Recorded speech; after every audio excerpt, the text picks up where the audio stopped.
debout. Nous prenons nos Bibles nous prenons le psaume 42.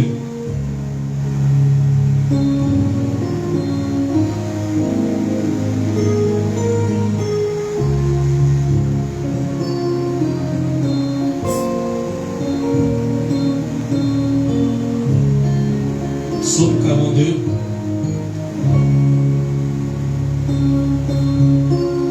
Au chef des chantres, cantique des fils de Corée. Comme une biche soupire après des courants d'eau, ainsi mon âme soupire après toi, ô mon âme a soif de Dieu, du Dieu vivant. Quand irai-je et paraîtrai-je devant la face de Dieu?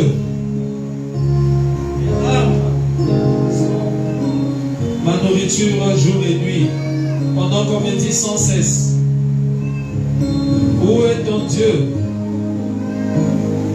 Je me rappelle avec effusion du cœur quand je marchais entouré de la foule et que je m'avançais à sa tête vers la maison de Dieu au milieu des cris de joie et des actions de grâce d'une multitude en fait.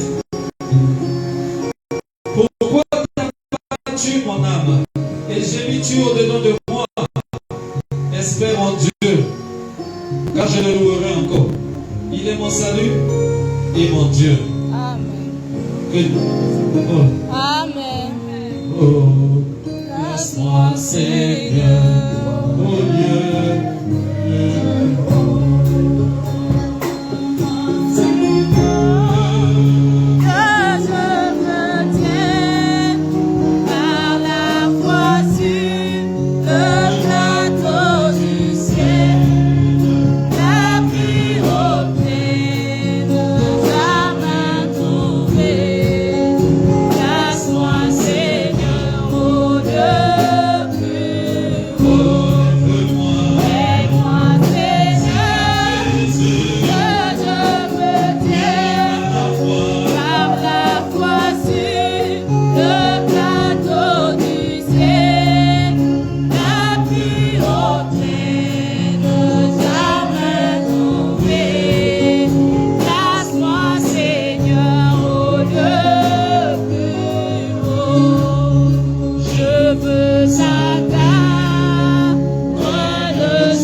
Cela notre désir, que tu nous places dans les lieux plus hauts, les lieux célestes en Jésus-Christ, où nous allons véritablement manger en esprit. Nous ne voulons pas rester ici sur la terre, Seigneur. Élève-nous, Seigneur. Fais-nous monter, Seigneur, dans les dimensions élevées avec toi. Et brise le pain de vie pour nous ce matin. Laisse aussi les pas de ceux qui sont en route. Bénis la lecture de ta parole et bénis au moins ton serviteur pour la prédication de l'évangile. Alors que nous t'abandonnons toutes choses, nous le demandons dans le précieux et béni nom de notre Seigneur et Sauveur Jésus-Christ, nous disons Amen. Amen. Que le Seigneur Jésus-Christ vous bénisse richement.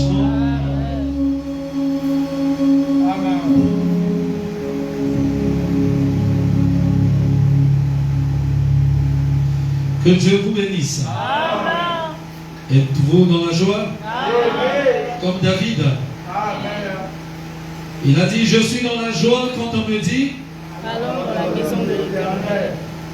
C'est là où se trouve notre joie, ici. Amen. Dans la communion. Amen. Amen. Oui. Car la vraie communion se passe toujours autour de la parole. N'est-ce pas? Amen. Et ce matin, nous avons été bénis à Kintele. Amen. Et je crois que Dieu va nous bénir encore ici, Amen. dans ce deuxième culte. Amen. Et je vais continuer toujours avec la même chose. Je voudrais partager avec vous la petite inspiration que j'ai reçue cette semaine. Et voilà pourquoi je vais intituler ma prédication de ce matin « Avoir soif d'eau de la vie ». Amen. Avoir soif d'eau de la vie.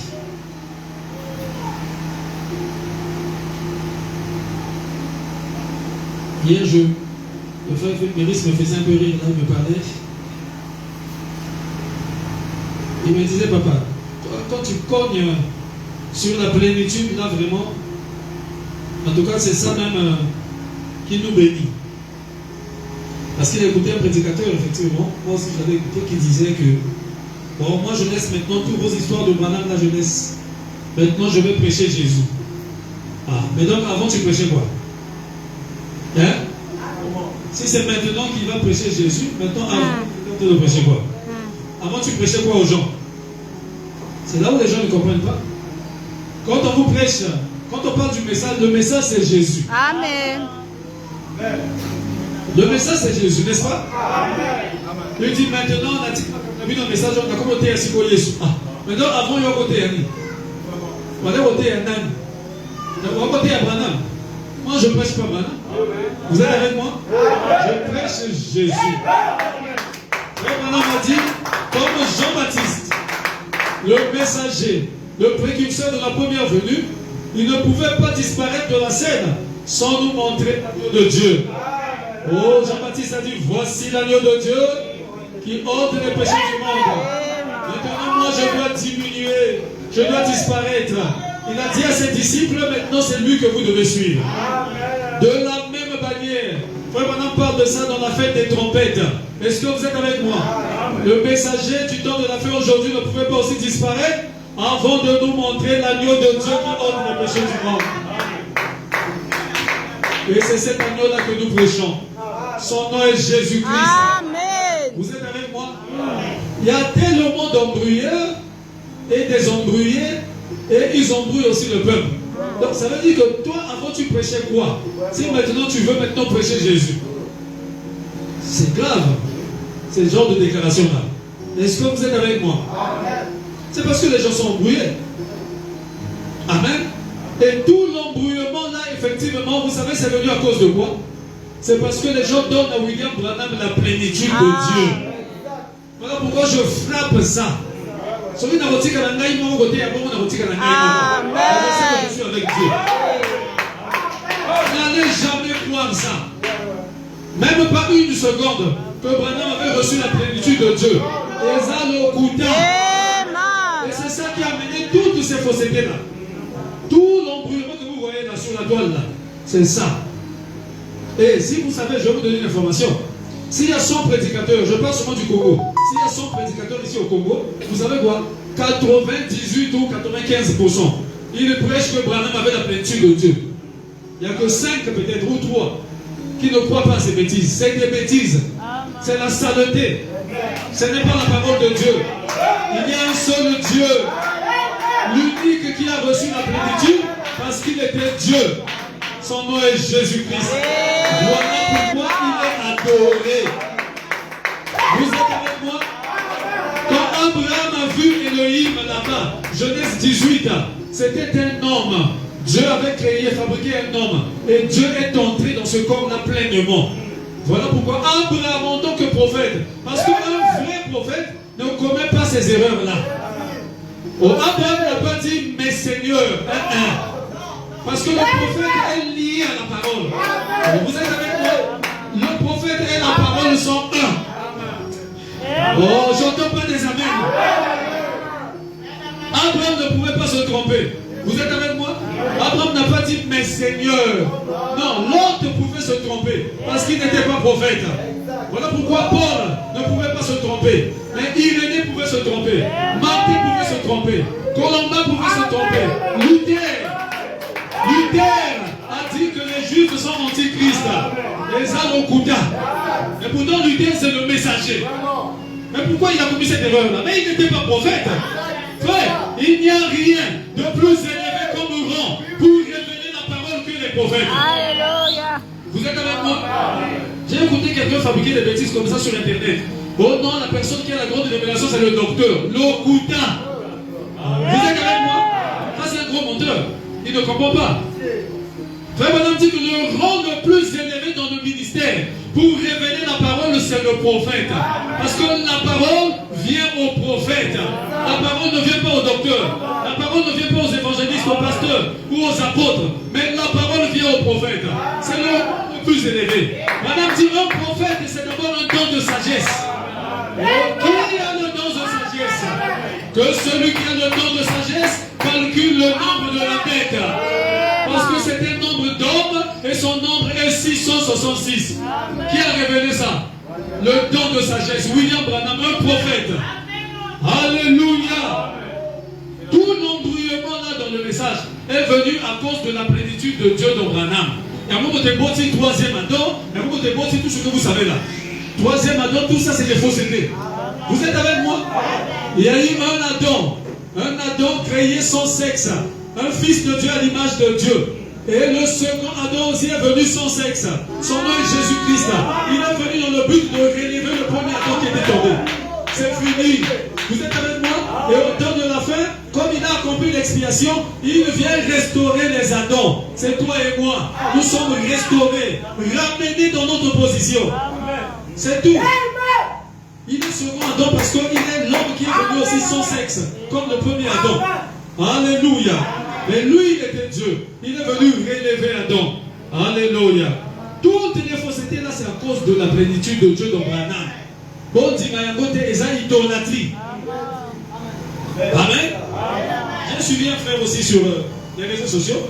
Un pasteur, j'ai apprécié, j'ai dit ça c'est bien. Moi j'apprécie ce qui est bien. Que ça vienne de qui? Il parlait de la divinité. Il a dit dans tous les hommes, tous les prophètes, Dieu a travaillé à travers. Mais en Jésus, il a travaillé dans. Il a dit, ah, là c'est bon. Amen. Il a dit, ok, ça c'est bon. Oui, Dieu a travaillé à travers Esaïe, à travers Moïse. Ils étaient des Christ, c'est-à-dire des ouins pour leur temps. Vous êtes avec moi?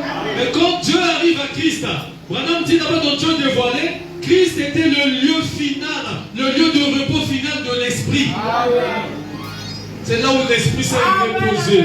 On lui habita corporellement la plénitude de la divinité. C'est ça qui fait que Jésus soit adoré.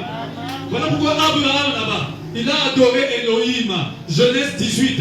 Frère Madame dit que Abraham l'adora. Parce que Elohim là, c'était un homme avec la plénitude de Dieu. Il était assis comme ça, il a tourné le dos à la tente. Et Sarah a ri là-bas. Et il a su. Alléluia. Il a dit, pourquoi ta femme Sarah a ri? Abraham a dit, mon Seigneur. Et mon Seigneur, le Seigneur c'est Elohim.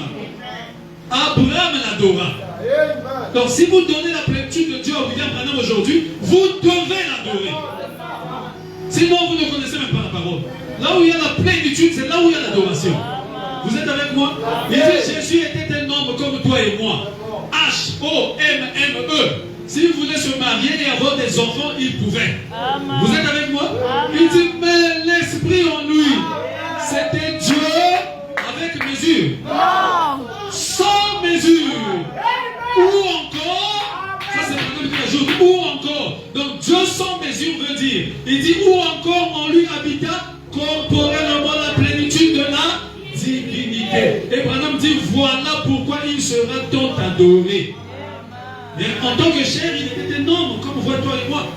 Oui, il pouvait avoir faim, il pouvait avoir tous les besoins que les hommes peuvent avoir. Mais l'esprit en lui, c'est ça la différence. En Jésus, c'était l'océan tout entier. En toi et moi, en Branham, tous les prophètes, c'est une mesure. Amen. Vous êtes avec moi? Il a dit la plus grande onction jamais donné à un homme a été sur le Seigneur Jésus-Christ. Pendant quelle est cette onction? Il dit, il avait l'esprit sans mesure. On lui habita corporellement la plénitude de la divinité. Voilà, c'est ça. Si tu n'as pas cette révélation-là, claire de la divinité, tu vas t'embrouiller ailleurs. Tu vas prêcher aux autres qui ont super. Après, comment surtout c'est bien quand même de nous surtout. Mais quand je prêche le message là, ça veut dire que je ne prêche pas Branham, je prêche Jésus. Le message c'est Jésus. Vous êtes avec moi? Le message c'est Jésus. Et Branham nous a montré l'agneau de Dieu, qui est Jésus, la parole de l'heure. Est-ce que vous êtes avec moi? Oh Jésus. Qui peut dire amen à ça? Écoutez ce que frère Branham dit. Je vais dire quelque chose ici. Dans la prédication, pourquoi le Saint-Esprit a-t-il été donné? Vous êtes là? Est-ce que vous allez en là?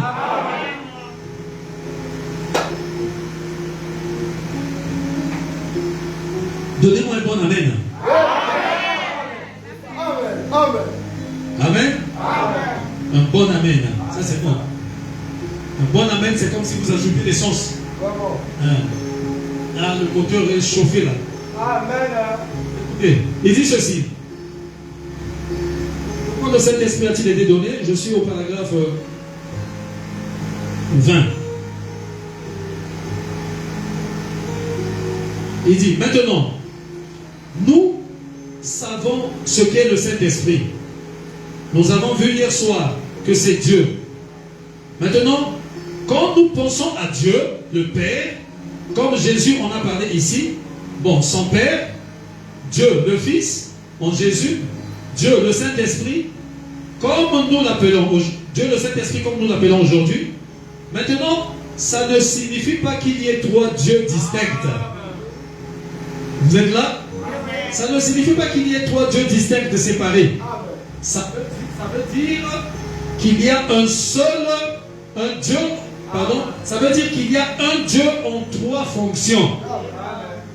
Disons-le comme ceci. Tout ce que Dieu était, il l'a déversé en Christ. Parce qu'il s'est vidé et il l'a déversé en Christ. Et Christ était corporellement la plénitude de la divinité.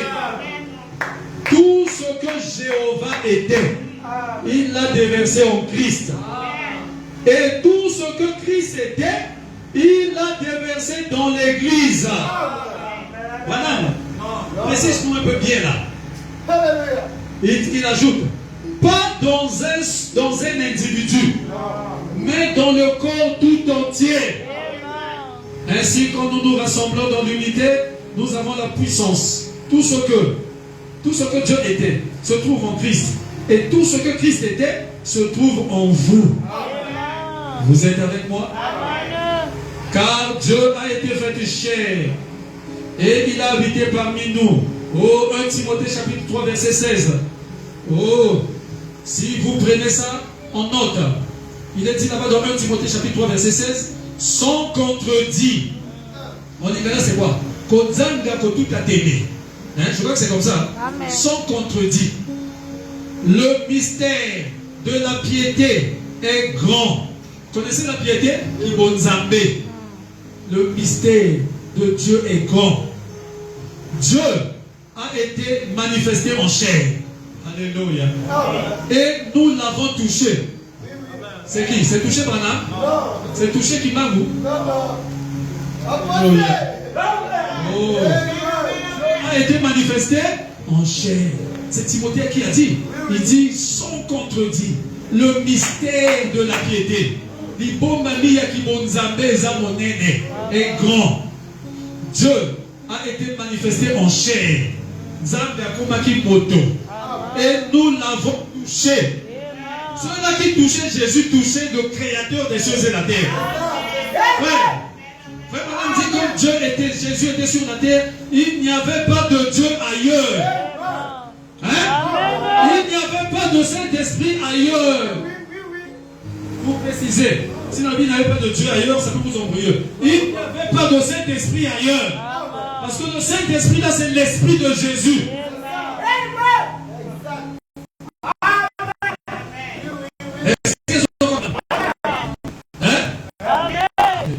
Est-ce que vous êtes avec moi? Quand on parle du Saint-Esprit là, c'est l'Esprit de Jésus. Alléluia. Dieu a été manifesté en chair. Et nous l'avons touché.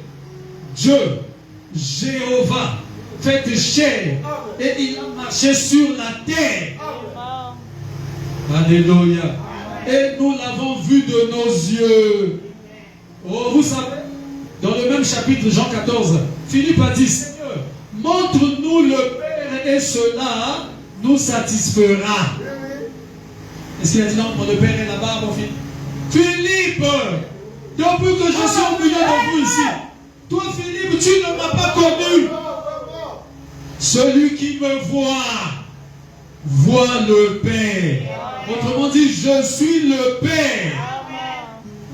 Dans une autre fonction, dans la fonction du Fils. Quand Jésus était sur la terre, là, Jéhovah n'existait plus. Hein? Est-ce que vous êtes avec moi? On ne pouvait pas voir la colonne de feu sur les Kakuna. Oh, il apparaît dans Moutou Abodokuna 1-1.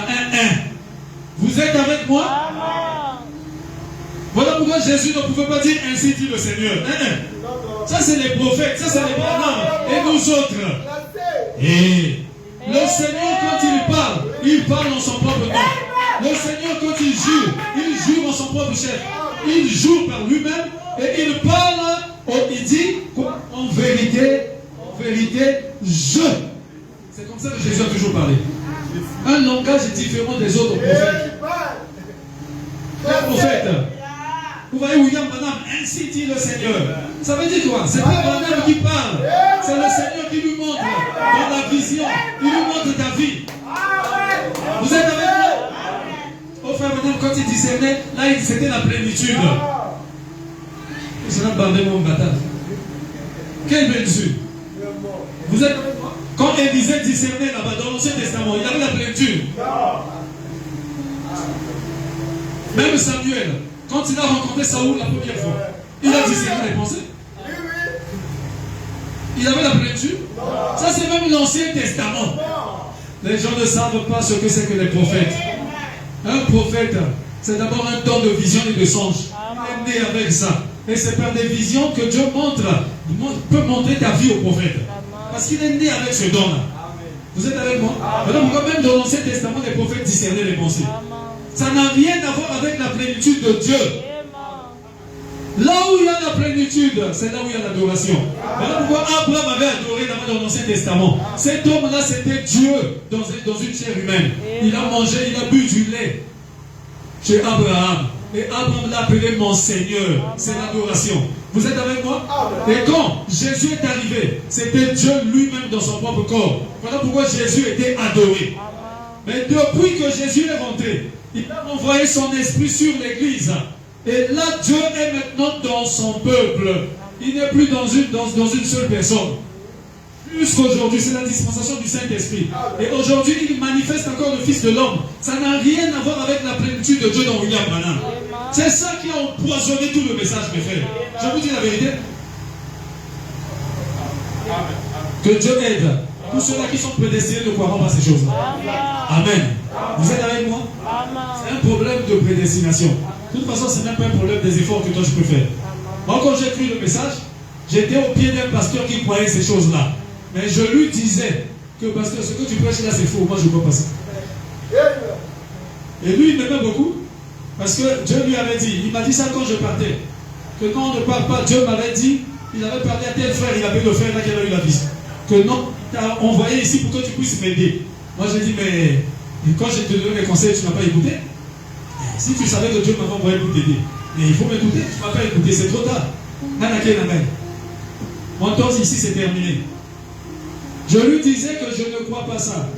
Bon, chacun de nous détient un don particulier de Dieu. Et moi, c'était ça. Je dis ça là, je ne crois pas ça. Rentre pas ici. Quand tu demandes des trucs là, frère, madame, qui est énoncé, il a avalé Dieu. Ah, mais il a mêlé le jus. Il dit, ça c'est quelle aventure comme ça? Je ne croyais pas ça. Et je lui disais ça. Il dit, ça là, c'est faux. Il dit, frère Robert, tu as encore un enfant. J'ai dit, jusqu'à l'enfant, c'est vrai. J'ai cru il n'y a pas longtemps, mais ça là, ça ne rentre pas ici dans mon cœur. Et jusqu'à ce que je découvre véritablement par les Écritures que c'était aussi faux. Et depuis, j'ai cette position. Je ne peux pas changer. Les dons de Dieu sont innés. Amen. Vous êtes avec moi? Oui. Et c'est un problème de ministère. Alléluia. Dieu est dans son peuple. N'est-ce pas? Est-ce que vous le croyez? Il s'est manifesté comme roi. Il s'est manifesté comme sacrificateur. À travers des sacrificateurs. Comme les Moïse, les Élie, les législateurs.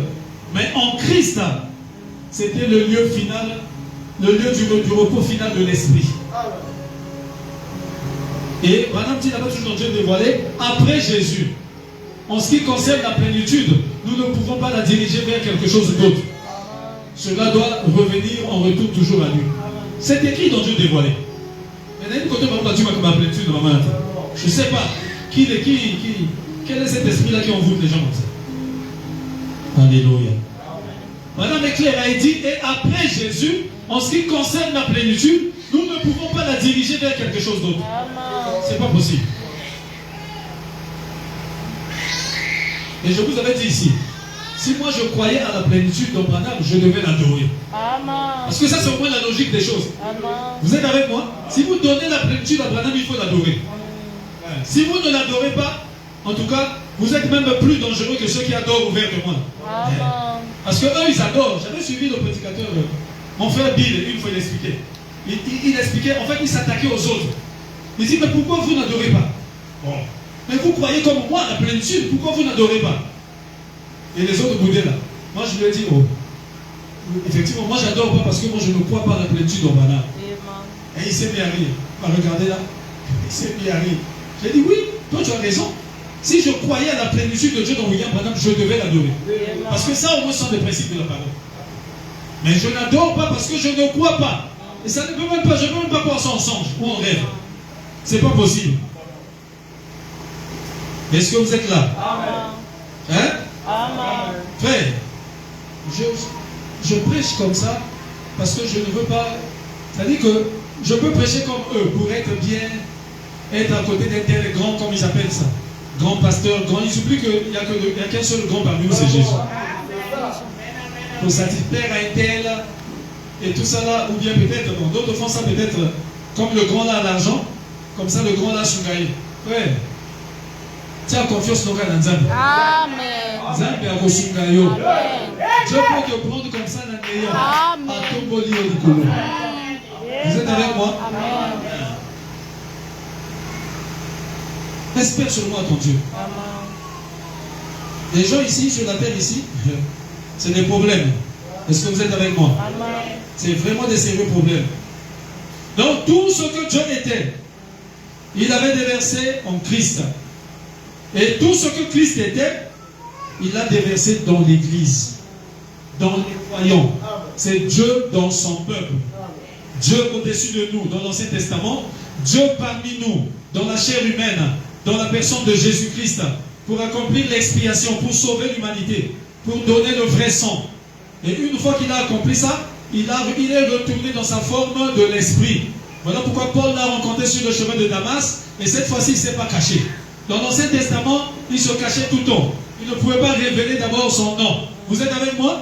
On le connaissait Jéhovah, c'est un titre. Jéhovah Jireh, ça dépend de ce qu'il venait faire. Quand il venait pour pourvoir aux besoins de ses enfants, il était Jéhovah Jireh. Quand il venait pour guérir ses enfants, il était Jéhovah Rapha. Ainsi de suite, ainsi de suite. Le nom était encore caché. Mais quand il est né, quand il est venu au monde, parce que tout fils vient au monde au nom de son Père. Vous êtes avec moi? Donc le nom du Père, le nom de Dieu, c'est Jésus. Alléluia. Le nom de Dieu, c'est Jésus. Tout fils vient au monde au nom de son Père. Et quand il est venu sur la terre, cette fois-ci, il a révélé son nom. Marie, cet enfant, tu lui donneras le nom de Jésus. C'est lui qui délivrera son peuple du péché. Alléluia. Et il est venu. Ça, c'était Dieu maintenant parmi nous. Vous savez, la doctrine de la plénitude a amené les gens loin de la réalité. Loin du message, effectivement.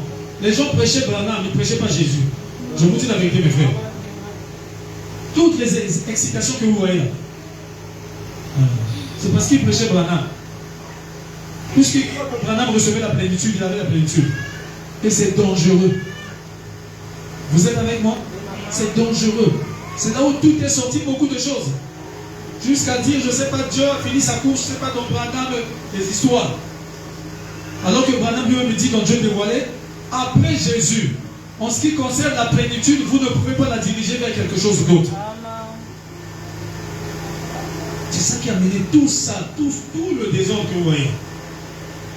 Jusqu'aujourd'hui. C'est à cause de cette histoire-là où les gens donnent la plénitude, donc l'esprit d'autrui de Jésus, alors ils font reposer ça dans Branham.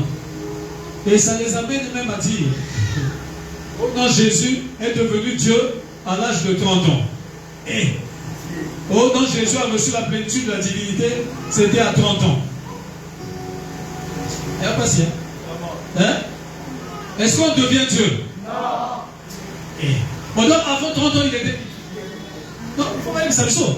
S'il est devenu Dieu à 30 ans, il a reçu la plénitude à 30 ans, d'accord? Moi aussi j'accepte. D'accord. Maintenant, dites-nous, avant ça, il était qui?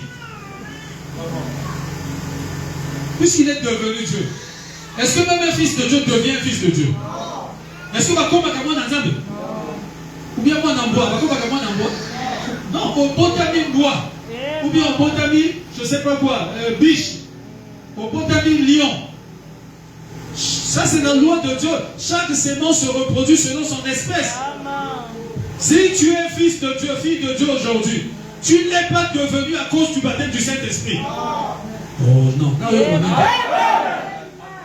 Ce n'est pas le baptême du Saint-Esprit qui fait de toi fille de Dieu ou fils de Dieu. Non. Vous êtes avec moi? Le baptême du Saint-Esprit vient seulement confirmer que tu étais un enfant de Dieu, que tu étais un élu. Mais quand tu viens au monde, tu viens déjà comme fils de Dieu ou fille de Dieu. C'est par ta naissance. On ne devient jamais fils de Dieu ou on ne devient jamais Dieu. Et c'est parce qu'ils n'ont pas la lumière de la parole. Ils ne lisent pas aussi. Ils ont lu une écriture qu'ils n'ont pas compris la Kimi Namumbangu. Vous êtes avec moi? Alors frère Madame est clair, frère Madame dit. Je vous avais vu ça ici dans l'expectative, je crois. Où il dit que le bébé là, qui était dans la crèche là, on lui habita corporellement la plénitude de la divinité. Donc il n'a pas reçu ça à 30 ans. C'est quand le corps là est sorti du sein de Marie. Moi, vous êtes avec moi? Même dans le naturel. Quand l'enfant bouge dans le ventre là, ce n'est pas encore un être humain. C'est des muscles, c'est des organes qui vivent. Vous êtes avec moi? Et ça bouge, ça bouge. Mais l'esprit rentre quand le corps sort. Pas dans le ventre. Et j'ai écouté beaucoup d'aventuriers comme ça. Comme la plénitude, on devait bien. Oh non, vous refusez que Branham avait la plénitude. Mais Marie aussi avait la plénitude. Ils disent que Marie, comme Marie n'a dit à Jésus, c'est Jésus comme c'est la plénitude, Marie était la plénitude. Regardez-moi les aventures comme ça. Qui vous a dit que la plénitude est rentrée dans Jésus? L'esprit rentre quand le corps sort. Vous êtes avec moi? L'Esprit de Dieu est rentré là. Pleinement, le Jéhovah de l'Ancien Testament, il est venu rentrer dans ce corps-là. Appelé Jésus là, c'est quand ce corps est sorti de Marie. Pas avant. Est-ce que vous êtes avec moi? Et c'était Jéhovah qui était bébé là. Qui marchait. Jéhovah qui t'était. Le mystère. Sans contredire le mystère de la piété est grand. Non, Timothée a raison. Celui qui a créé toutes les planètes, tout ce qui existe là, a commis bébé. Azom et la libère et à Marie. Qui pouvait comprendre ça? Hein? Marie pas gagné. Après, c'est mon bataille de Lyon. Non, Zambé. Voilà pourquoi Timothée a dit sans contredire. Le mystère de la piété est grand. Dieu s'est manifesté ici comme un homme. Nous l'avons touché. Il a mangé avec nous. Il a eu faim. Nous avons marché avec lui. Il a pleuré devant la tombe de Lazare. Alléluia. Est-ce que c'est vrai? C'est Dieu qui pleurait là. Amen. Et quand il pouvait redresser les épaules aussi, il pouvait dire à un corps qui avait déjà pourri, Lazare sort. Là, ce n'était plus l'homme. Ça, c'est Jéhovah. L'homme, c'était la peau, la couverture. Mais à l'intérieur, c'était le Jéhovah de l'Ancien Testament. Est-ce que vous êtes avec moi? Oui. Alléluia. Donc, Dieu, on ne devient pas Dieu. Jésus n'est pas devenu Dieu à 30 ans. Les gens ne comprennent pas la divinité. Et s'ils ne comprennent pas la divinité, ils auront des problèmes sur le reste. Parce que c'est la divinité qui ouvre les portes. On appelle ça la doctrine, c'est la clé, porte ouverte. Et frère Branham dit que Dieu n'avait que 3 desseins. Vous êtes avec moi? Lisez Christ et le mystère de Dieu révélé. Le premier dessein, c'est que Dieu devait se manifester comme un homme. Il devait devenir un homme ici sur la terre pour expier le péché. Et Dieu a accompli ce premier dessein dans la personne de Jésus-Christ. Le deuxième dessein, après avoir accompli l'expiation, il devait maintenant faire quoi? Revenir maintenant dans son peuple, dans l'église, pour prendre la prééminence. Pour travailler maintenant à travers les hommes. Pour gagner des âmes à travers les hommes. Dieu dans son peuple. Les mains de Dieu aujourd'hui, ce sont vos mains, mes mains. La bouche de Dieu, c'est ma bouche, c'est ta bouche. Les yeux de Dieu, ce sont vos yeux. Le corps de Jésus aujourd'hui, c'est l'église. Vous êtes avec moi? La chair de Jésus aujourd'hui, c'est ta chair, c'est ma chair. Et ils ont prêché aux gens des fausses doctrines. Ils ont présenté que Dieu dans la chair humaine, c'est la plénitude de Dieu dans Branham. Quelle aventure! Vous êtes avec moi? C'est comme ça que les gens prêchent. Oh frère, tu crois Dieu dans la chair humaine? Tu n'as Dieu dans la chair humaine à vous et les amis. Pour lui, Dieu dans la chair humaine, là, c'est de croire que Branham avait la plénitude de Dieu. C'est un peu la sorcellerie. Hein? Comme disait le pasteur Carlos. Est-ce que vous êtes avec moi? Oh frère, tu crois Dieu dans la chair humaine? Oh. Dieu dans la chair humaine, ce n'est pas la plénitude de Dieu dans Branham. Est-ce que vous avez vu? Dieu dans la chair humaine, c'est simplement la promesse qui s'accomplit. C'est tout. Amen.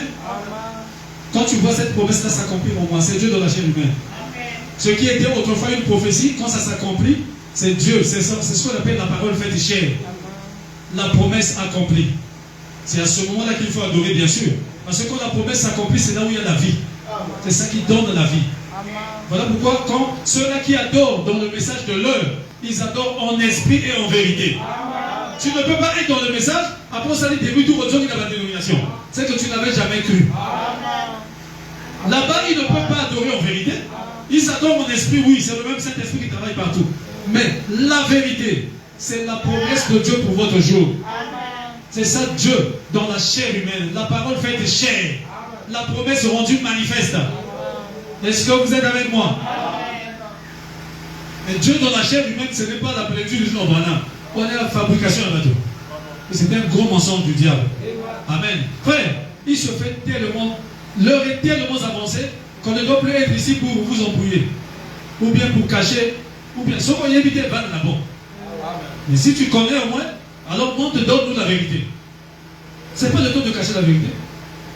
Ou bien de faire plaisir à un tel, de faire plaisir à un groupe, sinon ils vont me trouver. Frère Branham avait été abandonné, il était resté seul. Amen. Il était là-bas à l'étape actuelle de mon ministère. Tout le monde l'avait abandonné. À cause de la position qu'il avait prise, la position sur la vraie parole. Et tout véritable fils de Dieu, serviteur de Dieu, restera dans cette position-là. Restera dans la parole. Tu ne vas pas chercher la popularité, les honneurs de ceci, les éloges d'un tel, non. S'il y a une personne que tu dois, auprès de qui tu peux chercher les éloges ou quoi, c'est simplement auprès de ton Dieu. Même pas auprès de ton pasteur. Est-ce que je peux entendre des amens? Tu sers ton Dieu sincèrement. Tu sais que c'est lui qui va te rémunérer. Tu sais que c'est lui. Oui, tu respectes ton pasteur, tu l'écoutes, oui. Mais ne cherche pas quelque chose auprès d'un homme. Vous êtes avec moi? Amen. Il a même dit maudit celui qui se confie dans l'homme. Confiez-vous en Dieu. Servez-le avec de tout votre cœur. Est-ce que vous êtes avec moi? Est-ce que vous êtes avec moi? Oh, c'est merveilleux, n'est-ce pas? Ça a failli m'amener dans une prédication. Hein? Mais on a encore 15 minutes, on va parler pendant 15 minutes. Et nous allons rentrer chez nous. Amen. Donc faites attention à ces faussetés-là. Parce que vous êtes des enfants de Dieu. Et vous ne l'êtes pas parce que vous avez fait ceci, fait cela. Non. Vous avez toujours été des enfants de Dieu. Si vous êtes enfant de Dieu aujourd'hui, c'est que vous l'avez toujours été. Hein? Amen. Kala kala. Ce n'est pas aujourd'hui. Ce n'est pas parce que tu as fait ceci, tu as fait cela. Non. Mais c'est parce que, effectivement, tu détiens ce don de Dieu, ce don de foi en toi. Donc, n'ayez pas peur.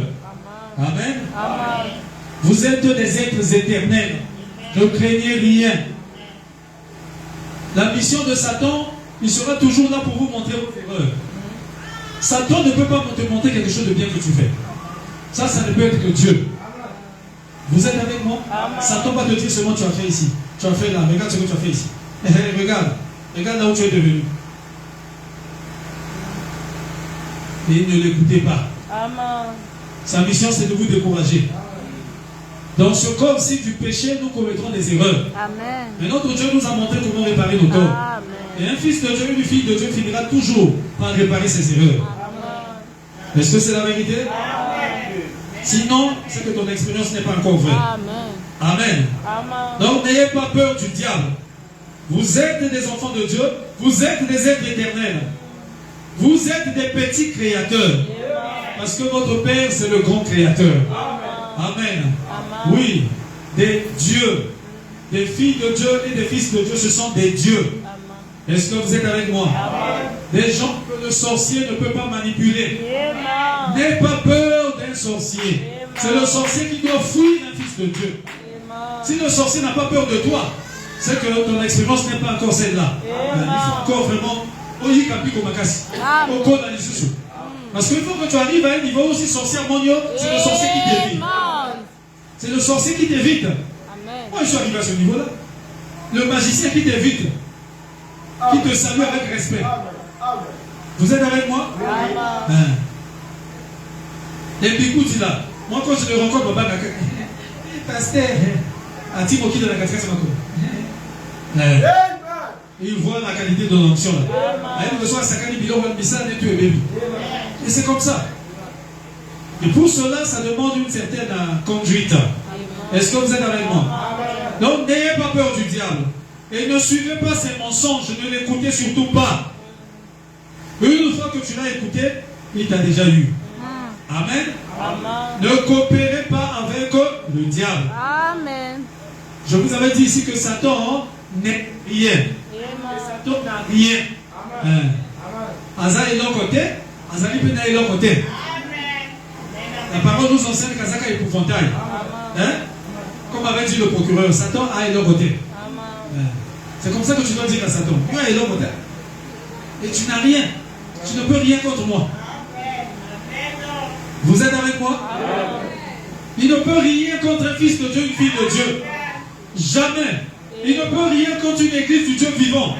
Il va essayer, mais il échouera toujours. Même avec toi, il va essayer de te bousculer. Mais il échouera toujours. Parce qu'aucune promesse dans la Bible ici dit que Satan va te vaincre. Ça n'existe pas. La Bible est remplie de promesses. Remplie des promesses. Mais aucune de toutes ces promesses dit que Satan va te vaincre. Il n'y en a pas. Attends mon côté. Mais il est plutôt dit que la sémence royale d'Abraham, les fils et les filles de Dieu, posséderont chaque porte. Peu importe la porte devant toi, de l'ennemi, tu vas la posséder. Oh, est-ce que tu le crois? Amen. Non, ton amen me dit c'est comme si tu ne crois pas bien. Bon amen. Ça fera fuir Satan loin. Amen. Même dans ton foyer, quand il y a des combats, n'aie pas peur. Amen. Les combats peuvent venir même par madame, ou par ton mari, par les enfants. Mais ne regarde pas ces gens-là. Regarde le diable qui est caché derrière, qui veut déstabiliser la maison. Vous êtes avec moi? Amen. Parce que ce combat n'est pas physique, le combat est spirituel. Alléluia. Est-ce que vous êtes là? Et Branham dit que Satan, vous voulez que je vous dise quelque chose ici? Il dit Satan, d'abord il n'a rien, et il n'est rien, et vous devez savoir que c'est Dieu qui a créé Satan. Amen. Il n'est qu'une créature. Et donc il a eu un commencement. Ça veut dire qu'il aura une fin. Mais toi, en tant que fils de Dieu, fille de Dieu, tu n'as jamais commencé comme Dieu n'a jamais commencé. Toi, tu es éternel. Ce qui est éternel n'a ni commencement ni fin. L'éternel, c'est comme un cercle. Tu vas tourner seulement comme ça. Tourner seulement. Il n'y a pas de coin. Vous êtes avec moi? Mais Satan a commencé là-bas. Dieu l'avait créé. Oh, ce dragon qui est le serpent ancien, qui s'appelait autrefois Lucifer. Est-ce que vous êtes avec moi? Il avait été chassé du ciel, il est tombé dans le jardin d'Éden. Et il est rentré dans le serpent ancien, qui n'était pas un reptile, mais qui était une bête qui parlait. Est-ce que vous êtes avec moi? Et c'est comme ça que Satan a commencé. Et il a eu des hommes sur la terre. Son premier fils s'appelle Caïn. Où est-ce que vous êtes là? Comme il a commencé, il finira. Amen. Dans les temps de feu à la fin. Il sera jeté là-bas. Et lui et tous ses enfants, vous êtes avec moi? Et ils disparaîtront. C'est fini, leur histoire finira. Mais toi, tu n'as jamais commencé. Amen. Tu es une fille de Dieu, un fils de Dieu. Amen. Ça signifie que toi, tu ne finiras pas. Amen. Tu changeras de corps, tu auras un corps glorifié, mais tu vivras éternellement. Alléluia. Parce que ce corps-ci est à l'image de Satan. C'est lui qui a commencé avec Sarah et il a eu Caïn. Et c'est comme ça que Dieu aussi est venu avec une autre alliance et il a permis que nous puissions nous multiplier de cette manière-là. Vous êtes avec moi? Mais au commencement, il n'en était pas ici. Au commencement, il n'y avait pas de sexe. Vous êtes là? Au commencement, il n'était pas ici. Si au commencement, il n'en était pas ici, c'est qu'à la fin aussi, de l'autre côté aussi, il n'en sera pas ici. Le sexe s'arrêtera ici. Dans le millénium et dans la nouvelle Jérusalem, cette histoire-là s'arrêtera. Parce que nous retournerons dans l'éternité. Et c'était ça le troisième dessein de Dieu. Le premier, c'est devenir un homme. Et il est devenu un homme par Jésus-Christ. Le deuxième, c'est maintenant entrer dans ses enfants, dans l'église pour prendre la prééminence, la direction. Vous êtes avec moi? Et le troisième, c'est de rétablir son monde parfait. Rétablir l'Éden. Oh, c'est la nouvelle Jérusalem. Elle était partie préparer. C'est dans cette ville que nous vivrons éternellement. C'est l'Éden rétabli. Mais nous aurons un avant-goût de cela dans le millénium très bientôt. Alléluia. Le millénium, c'est simplement un avant-goût. Oui, de la vie éternelle. Voilà pourquoi le millénium est appelé là-bas le premier ciel. Amen. Un avant-goût de l'éternité. Voilà pourquoi dans le millénium, il n'y aura pas de péché, pas de maladie, pas de mort. Oh, c'est l'image de la nouvelle Jérusalem qui va arriver après le combat de Gog et Magog, c'est-à-dire le combat où Dieu terminera avec Satan. Alléluia. Oh, est-ce que vous êtes là? Est-ce que vous êtes là? J'ai encore 10 minutes. Est-ce que je peux avancer un peu? N'ayez pas peur du diable. Il n'est rien. Il n'a rien. Et ce n'est qu'une simple créature de ton Père. Et il avait été créé pour un but. Alléluia. Vous connaissez le but? Est-ce que vous connaissez le but? Le but pour lequel Dieu a créé Satan? Hein? Pour que toi tu puisses apprécier Dieu. Satan a été créé dans le but que nous, les enfants de Dieu, nous puissions apprécier notre Dieu. Parce que s'il n'y a pas l'opposé, tu ne sauras pas apprécier la bonne chose. On appelle ça la loi du pour et du contre. Amen. Comment sauriez-vous que Dieu est bon si Satan n'était pas là pour faire du mal? Pour apprécier ce qui est bien, il faut qu'il y ait le mal. Hein? Comment tu vas apprécier une bonne femme si tu ne vois pas de mauvaises femmes? Comment tu vas apprécier un bon mari si tu ne vois pas de faux maris? Comment tu vas apprécier le bien s'il n'y a pas le mal? Et le bien, c'est Dieu. Il y a une seule personne qui est bonne, ou un seul personnage qui est bon. C'est Dieu. Vous avez quoi? C'est Dieu le bon.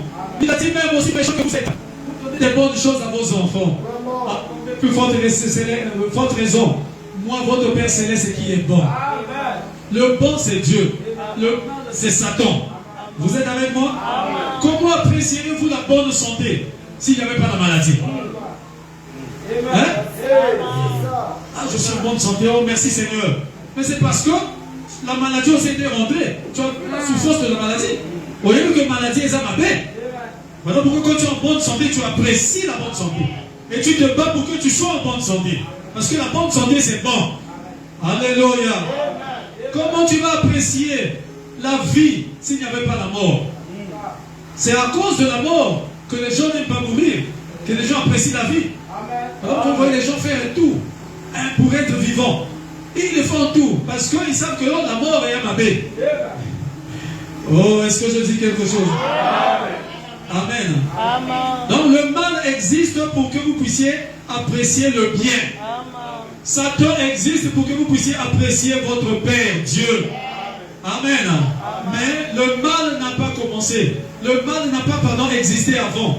Ce qui a existé avant, c'est le bien. C'est Dieu qui a existé avant. Le mal, c'est la perversion du bien. Tout comme la maladie, c'est la perversion de la bonne santé. La mort, c'est la perversion de la vie. Alléluia. Mais Dieu a créé la vie. Dieu a créé la bonne santé. Alléluia. Et Satan vient pervertir. Voilà pourquoi Satan est là. Pour que nous puissions apprécier Dieu. Amen. Mais vous devez savoir que le bon, le bien est plus fort que le mal. Vous devez savoir que le guérisseur est plus fort que la maladie. Vous devez savoir que le sauveur est plus fort que le péché. Oh, peu importe ton état, peu importe les péchés que tu as, peu importe l'accusation de Satan. Oh, ne pense pas que c'est fini pour toi. Viens simplement auprès du Sauveur. Viens au pied de Jésus. Le Sauveur est plus fort que le péché. Peu importe ton état ce matin, sache-le qu'il y a un grand médecin ici. Son nom est Jésus-Christ. Confie ta vie à Jésus. Peu importe ta maladie, si tu peux le croire, tu sortiras d'ici guéri. Parce que le guérisseur est plus fort que la maladie. Le sauveur est plus fort que le péché. Amen. Le bien est plus fort que le mal. Ou est-ce que tu le crois? Dieu est plus fort que Satan. Un fils de Dieu est plus fort que le fils du diable. Un fils de Dieu est plus fort qu'un sorcier. Alléluia. Vous le croyez? Que Dieu vous bénisse. Que Dieu soit loué.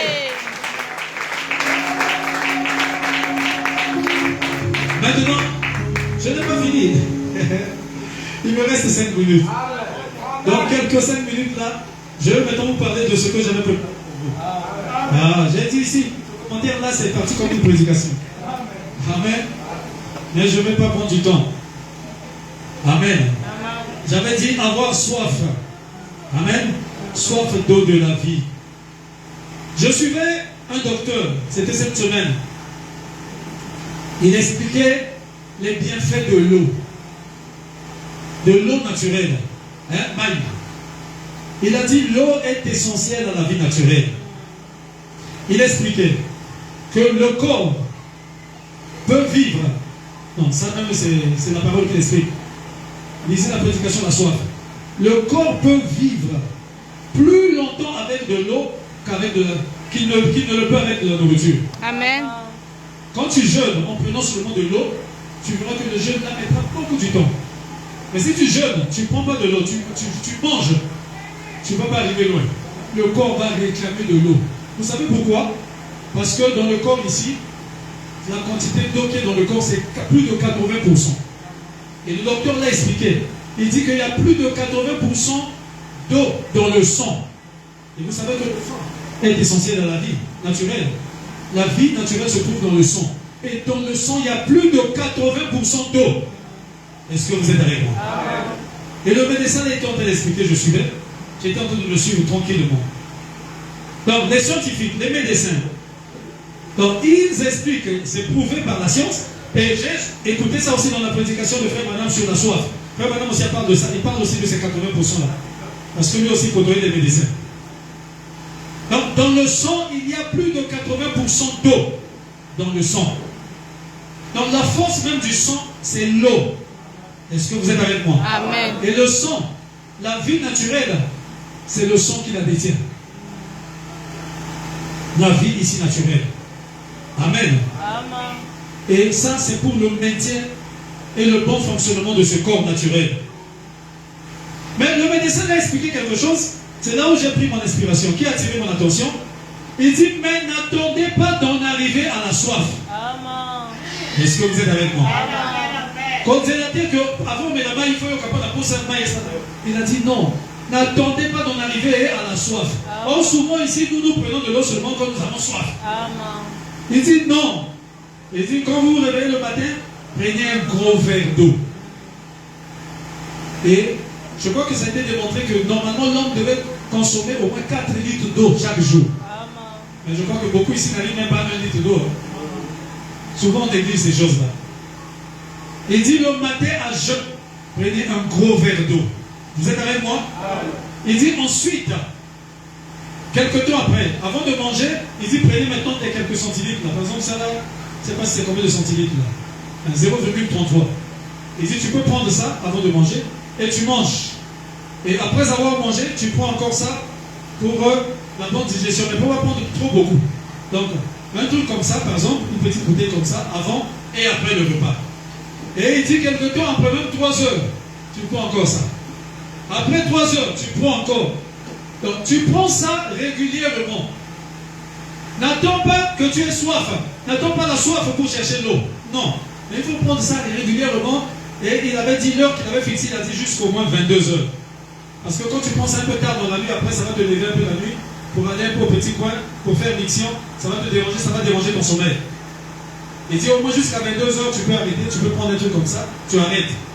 Donc c'est régulièrement, toute la journée. Effectivement, si nous respectons ces habitudes-là, je crois qu'on peut arriver à 4 litres ou 3 litres.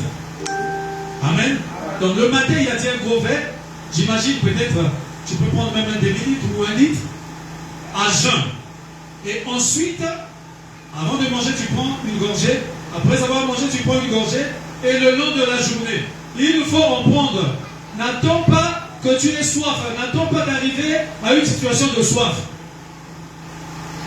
Alléluia. Amen. C'est ça qui a attiré mon attention. Quand il a dit n'attendez pas que la soif s'installe avant de prendre de l'eau. Mais prenez ça seulement régulièrement.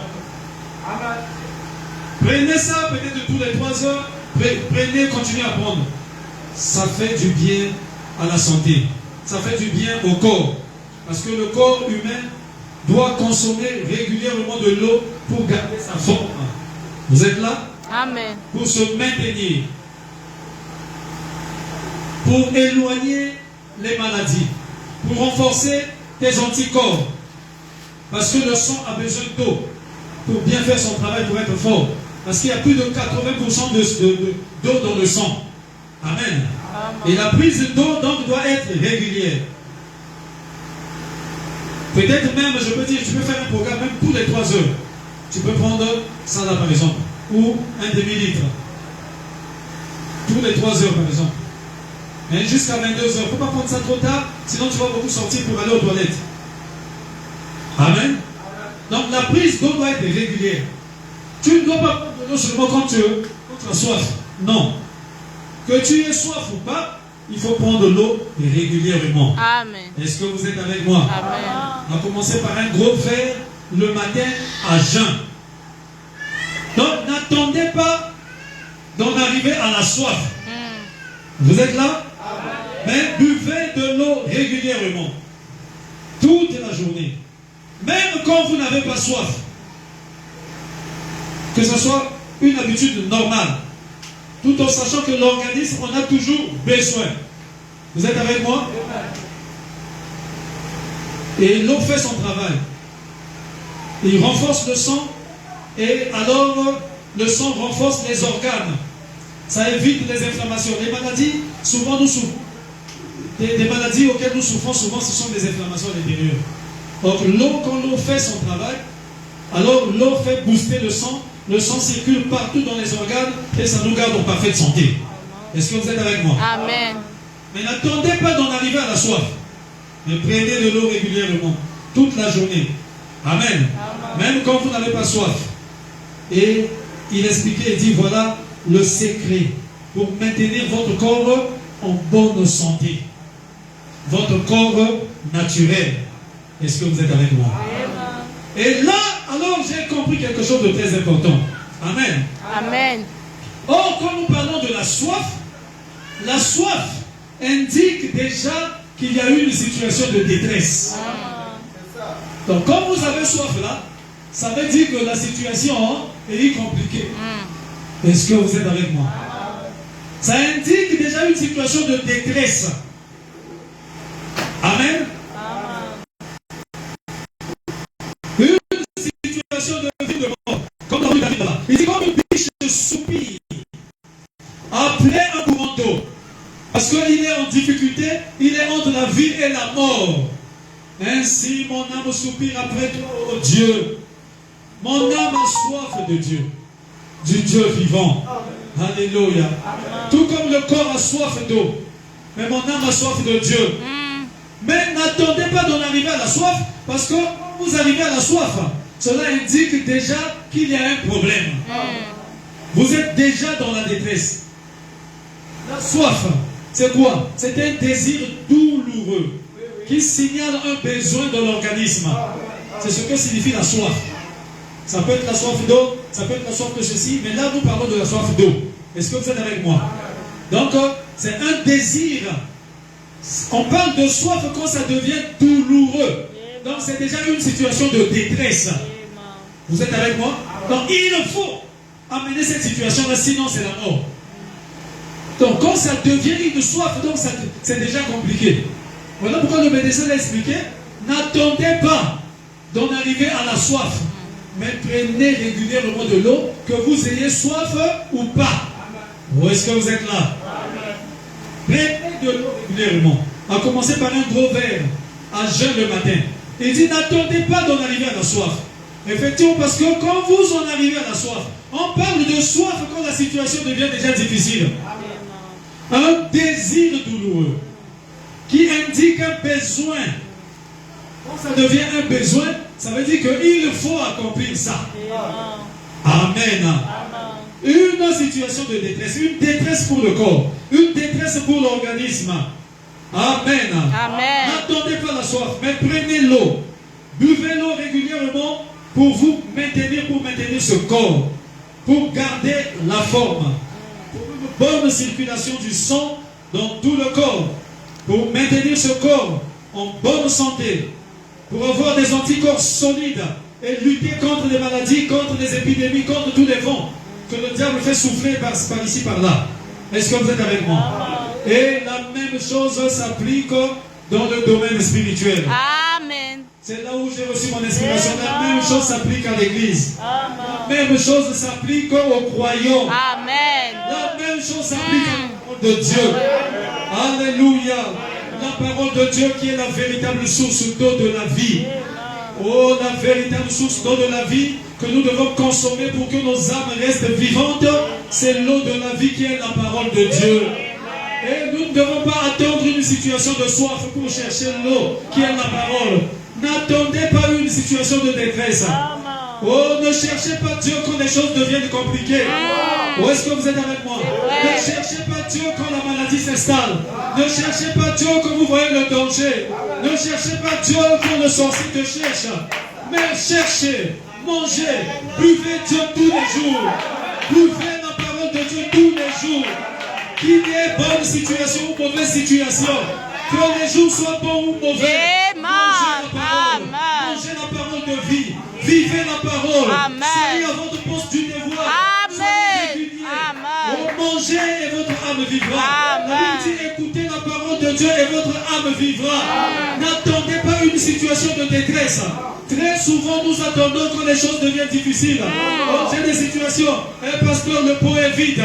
Oh, ceci, il y a des maladies. C'est là où nous cherchons Dieu. C'est là où la sœur jeûne. C'est là où le frère cherche Dieu. Mais n'attendez pas ces situations. La situation de détresse, ça, c'est la soif. N'attendez pas d'en arriver à la soif. Mais buvez l'eau de la parole tous les jours. Soyez dans la condition tous les jours. Alléluia. Oui, ça permettra que votre esprit soit maintenu fort.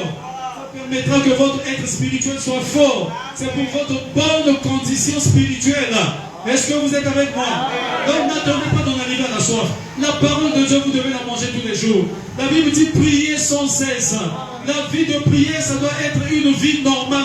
Amen. N'attendez pas que quelque chose arrive. Ou ça ne marche pas là-bas, là tu commences à chercher Dieu. Ou ça ne marche pas ici, là tu commences à prier. Non, prie tous les jours. Amen. Mange la parole tous les jours. Écoute la parole tous les jours. Amen. Cela fera que tu sois dans la condition.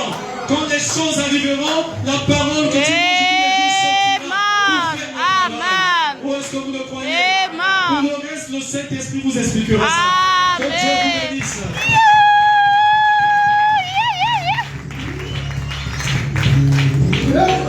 Levons-nous.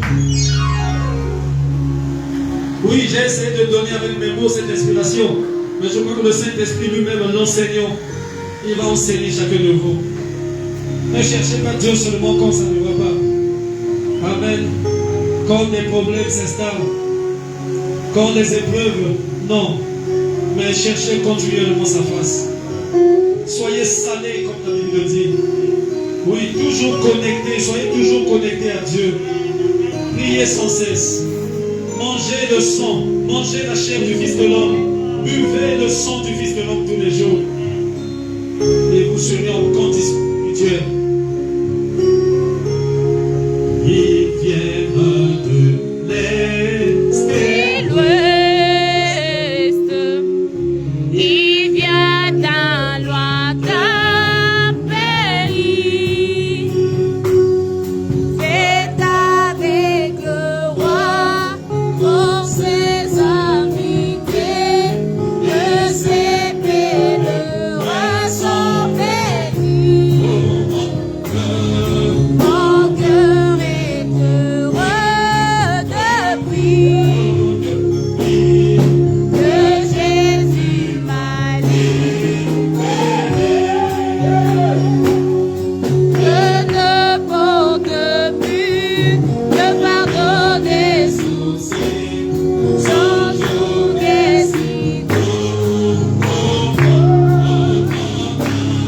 mon âme était noire comme lui, elle était mon frère.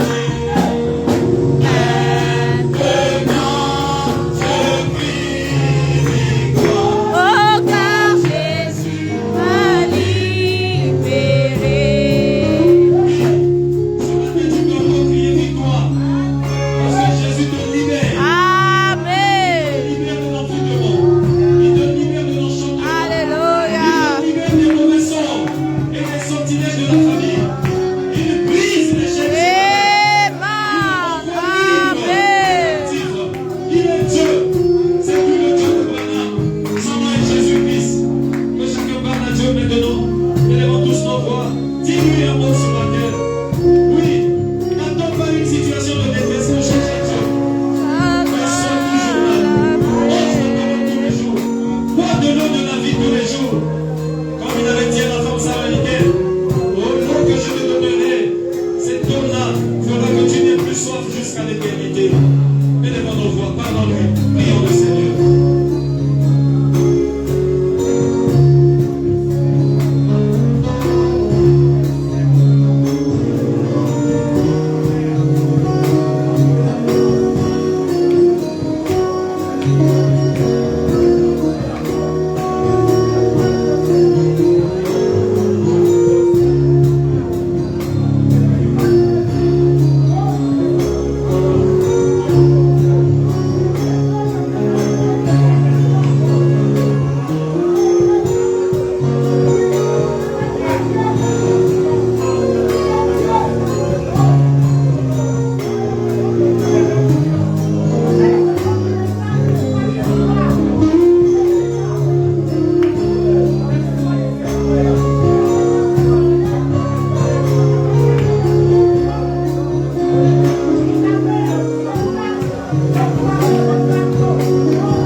Seigneur, l'inspiration est venue de toi. Et il n'y a que toi qui peut bien placer ça dans les cœurs de tes enfants. J'ai essayé de leur parler à moi, avec mes phases, mes mots entrecoupés. Mais je sais que c'est toi le vrai enseignant. Le Saint-Esprit, enseigne tes enfants ce matin. Afin qu'ils comprennent qu'ils ne doivent pas attendre que la soif s'installe. Parce que quand on arrive à la soif, la situation est déjà compliquée. Mais que la vie chrétienne, que la vie de la parole soit une vie normale, régulière. Qu'ils mangent chaque heure, chaque minute la parole de Dieu, afin de garder la condition spirituelle. Oui, afin qu'ils soient au point, en forme spirituellement. Oh Dieu, bénis-les. Il est écrit que tu leur as envoyé ta parole. Et ta parole les a guéris. Oui, la parole de ce matin est guérie de toutes leurs maladies. Que personne ne sorte d'ici avec sa faiblesse. Ils sont rentrés faibles. Ils sont rentrés avec des soucis. Ils sont rentrés avec des problèmes. Mais qu'ils sortent guéris. Qu'ils sortent reconfortés. Qu'ils sortent de l'esprit. Qu'ils sortent, mon Dieu, fortifiés. Au nom de Jésus. Au nom de Jésus. Soyez guéris. Soyez bénis. Soyez remplis de Saint-Esprit. Soyez fortifiés. Que vos familles, vos foyers soient guéris. Au nom de Jésus. Seigneur, reçois nos acclamations. À ton gloire, à ton honneur, à nous la bénédiction. Ajoute à ma prière ce que je n'ai pas pu exprimer. Peu importe, suivre, de près comme de loin. Ceux qui croient qu'ils reçoivent, que chacun reçoive selon ses besoins, selon sa foi aussi. Au nom de Jésus. Amen.